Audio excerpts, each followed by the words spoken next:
There is a smell historians never write about. But every soldier who marched into a medieval city, every merchant who entered its gates, every pilgrim who crossed its bridge, they all describe the same thing.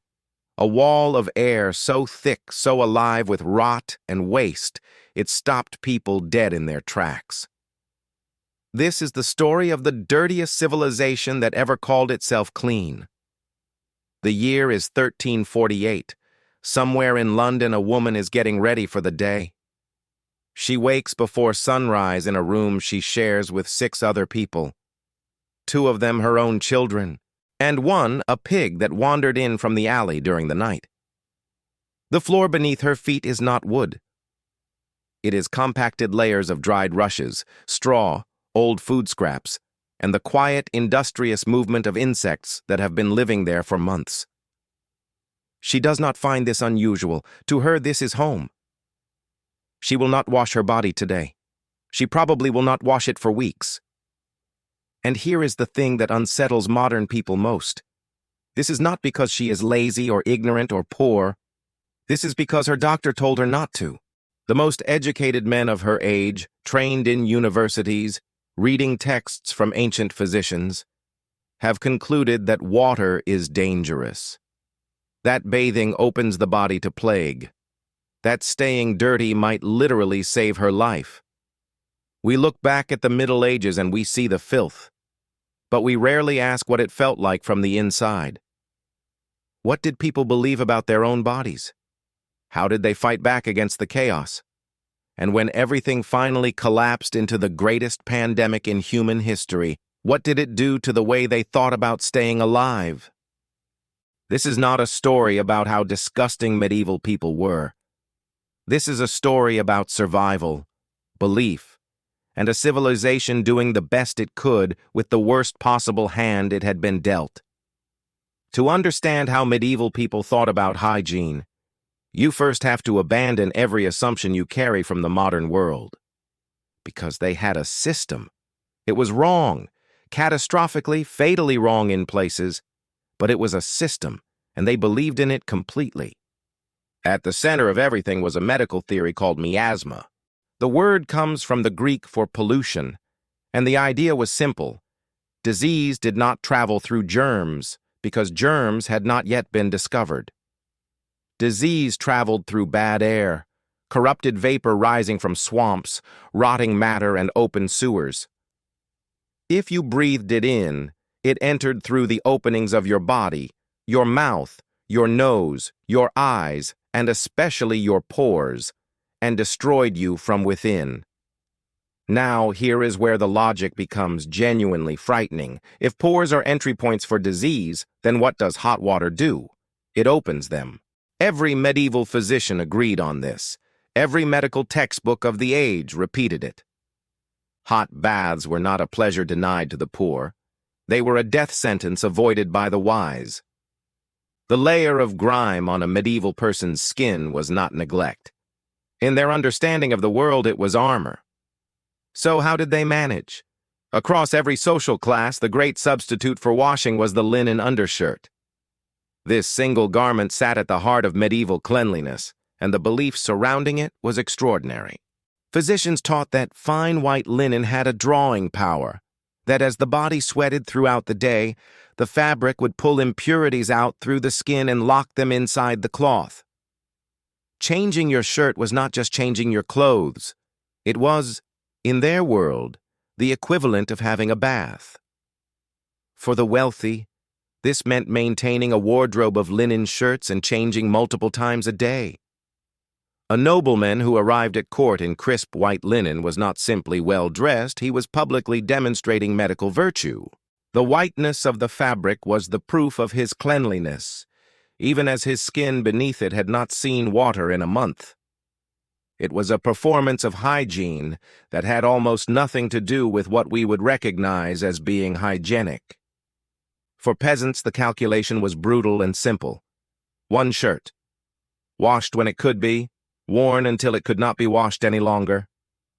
Any cleaning of the body happened with a damp cloth, cold water, and whatever time could be scraped together between sunrise and collapse. open the mouth of a medieval adult, and you open a window into pain. Chronic, unrelenting, and almost entirely misunderstood pain. Medieval people did try to clean their teeth. They rubbed them with rough strips of linen, with powdered charcoal, with mixtures of salt and ground chalk or burnt animal bone. Some used twigs from walnut trees, whose bark contains a natural chemical that, they had discovered through centuries of observation, actually does help clean the gum line. They were not entirely in the dark. But when a tooth rotted, and they rotted often, because the medieval diet was heavily carbohydrate-rich and the cleaning methods were rough without being effective, the explanation they reached for was biological horror. Physicians and folk healers alike agreed that tooth decay was caused by a creature, the toothworm, a tiny invisible parasite that bored through the enamel and hollowed the root. The pain you felt was not the body dying, it was the worm moving. Treatments ranged from the hopeless to the grotesque. You might hold herbal fumigants in your mouth, trying to smoke the creature out. You might press certain seeds against the gum and see if worms fell from them. They sometimes appeared to, which confirmed everything, though what was actually happening was far less dramatic. And when nothing else worked, you visited the barber surgeon. Not a dentist. A man who cut hair, set bones, and amputated limbs with the same set of tools he used for everything else. He would grip the tooth with iron pincers and pull without any anesthetic while you were held down by whoever could be found. The sound was memorable. The result, often, was that the wrong tooth came out.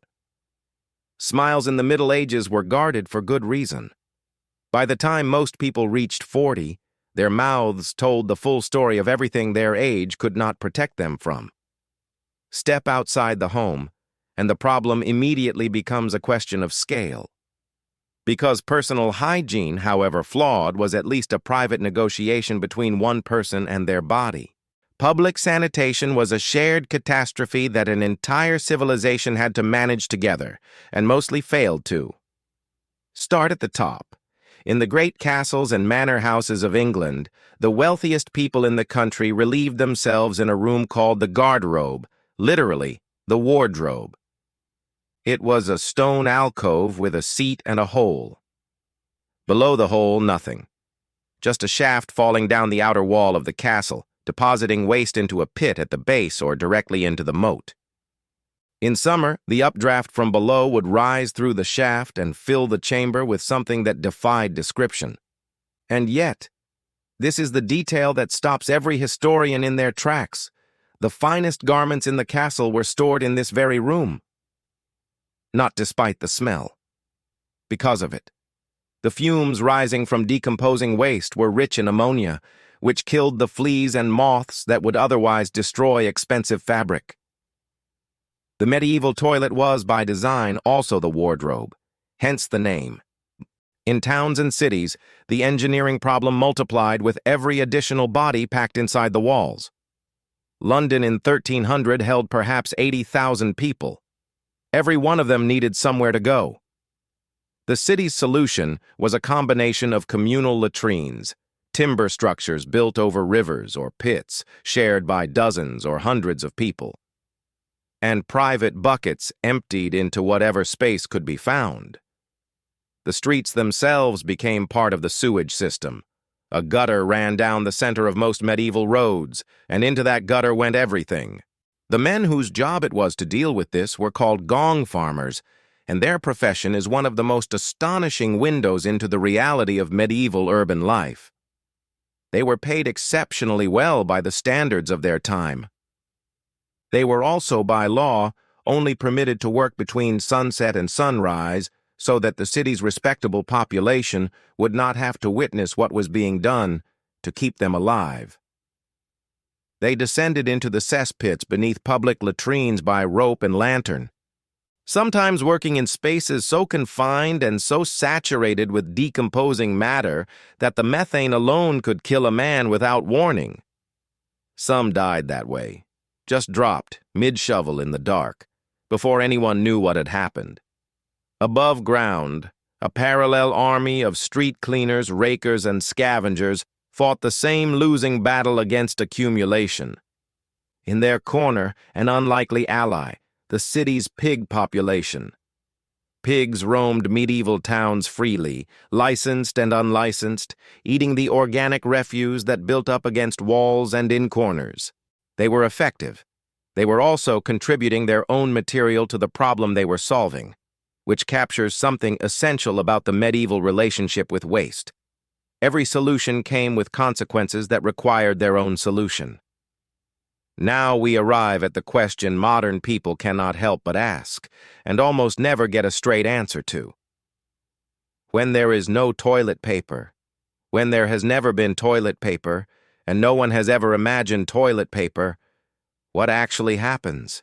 The answer is entirely dependent on where you are standing in the social hierarchy, and it ranges from the mildly uncomfortable to the genuinely medieval. Wealthy households kept scraps of old linen and soft wool set aside for the purpose, not luxurious but functional.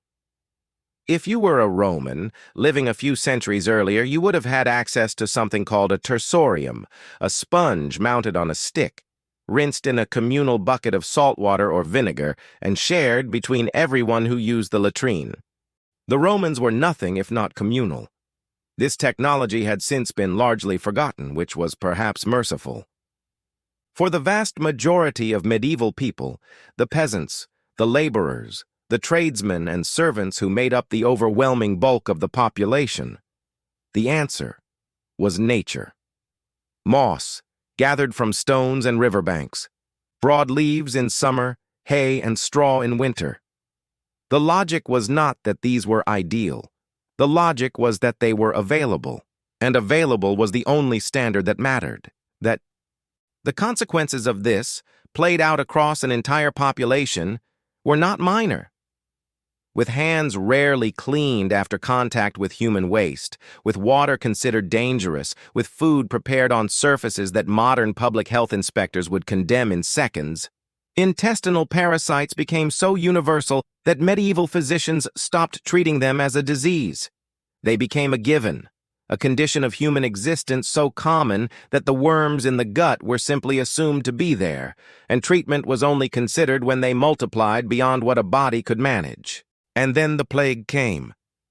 It arrived in England in 1348, almost certainly through the port of Weymouth, carried in the bodies of sailors who had survived long enough to disembark but not much longer. Within 18 months, somewhere between a third and half of England's entire population was dead. Modern estimates put the total European death toll somewhere between 25 and 50 million people. In some cities, the dead simply could not be buried fast enough. They were stacked in pits, 2 and 3 deep, on the outskirts of towns that had run out of space and energy, and above all, gravediggers. What the plague did to hygiene theory was complicated. The miasma explanation predicted that disease would come from the air around filth, from swamps, from cesspits, from rot. And the plague did seem to be worse in crowded, filthy places, which felt like confirmation. So medieval authorities doubled down on the instinct that had already been pointing them in exactly the wrong direction. Isolate yourself. Cover your mouth and nose with cloth soaked in herbs. Burn incense to purify the air. Above all, do not open the body to water. None of it worked. The flagellants marched through cities, whipping themselves in public penance, believing the plague was divine punishment for human sin. Physicians held herbs to their faces as they moved through wards of the dying, convinced the scent would protect them. Some of the physicians survived. Many did not. The herb bundles had nothing to do with either outcome. What no one in 1348 could know, what would not be known for another 500 years, was that the primary route of transmission was not air at all. It was fleas. Living on rats that thrived in the same urban environment that medieval people had built around themselves. The piles of refuse in the streets, the grain stores inadequately sealed, the close, warm, food-rich spaces of a medieval city. The very conditions that their hygiene system had created and maintained were the conditions that allowed the vector of the plague to reach into every household, every village, and every class of society simultaneously. The plague was not punishment from God. It was not bad air. It was the accumulated consequence of 5 centuries of getting the basic mechanics of public sanitation catastrophically wrong. Something strange happened after the Black Death moved on. Medieval civilization did not collapse. It adapted. Labor shortages created by the mass death of working-age adults gave peasants leverage they had never had before. Wages rose. Living conditions slowly improved. The plague returned in 1361, in 1369, in waves throughout the following century, and each time it did, the survivors tried to understand it more clearly. Not always correctly, but the impulse to investigate, to question the received wisdom, to ask why the prayers and herbs and miasma theories had so thoroughly failed, that impulse was the seed of something. Municipal governments began investing in water infrastructure with urgency they had not previously felt. The connection between human waste in drinking water and the spread of certain diseases was never clearly articulated in the Middle Ages. That would take until the 19th century. But the instinct that cleaner cities suffered less was detectable in the data of the dead, and slowly, haltingly, it began to change behavior. The garderobe still hung its contents over the moat. The gong farmers still descended into the dark. The pigs still roamed the London streets until the 1640s. But the trajectory, the slow turn of a civilization toward something that would eventually become modern sanitation, had begun in the wreckage of 1348. Here is what stays with me about medieval hygiene. It is not the grime or the smell or the darkness of the cesspits. It is the confidence, the complete, unshakable confidence of an entire civilization in a theory of the body that was, at its foundations, entirely backwards. They were not stupid.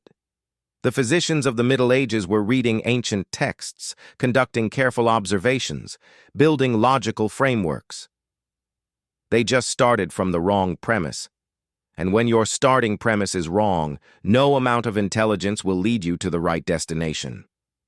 We live in an age that has decoded the human genome, mapped the surface of other planets, and reduced infectious disease to a fraction of what it once was. We also live in an age that produces enormous amounts of confident, well-argued, widely believed information that future generations will look back on with the same bewildered pity we direct at the medieval physician recommending that his patients stay dirty to stay alive. The question worth sitting with is not what the Middle Ages got wrong. It is this: what are we getting wrong right now with the same unshakable confidence? What invisible flaw sits at the foundation of something we believe completely? The thing that a historian 500 years from now will describe with a kind of horrified wonder as one of the great errors of the age. We may never know the answer. The people of 1348 certainly did not. And that, perhaps more than anything else in this story, is what connects us to them. If this kind of deep dive into the lives people actually lived, not the kings and battles, but the cold mornings and the difficult truths, is what you come here for, then you are in the right place. The next chapter is already waiting.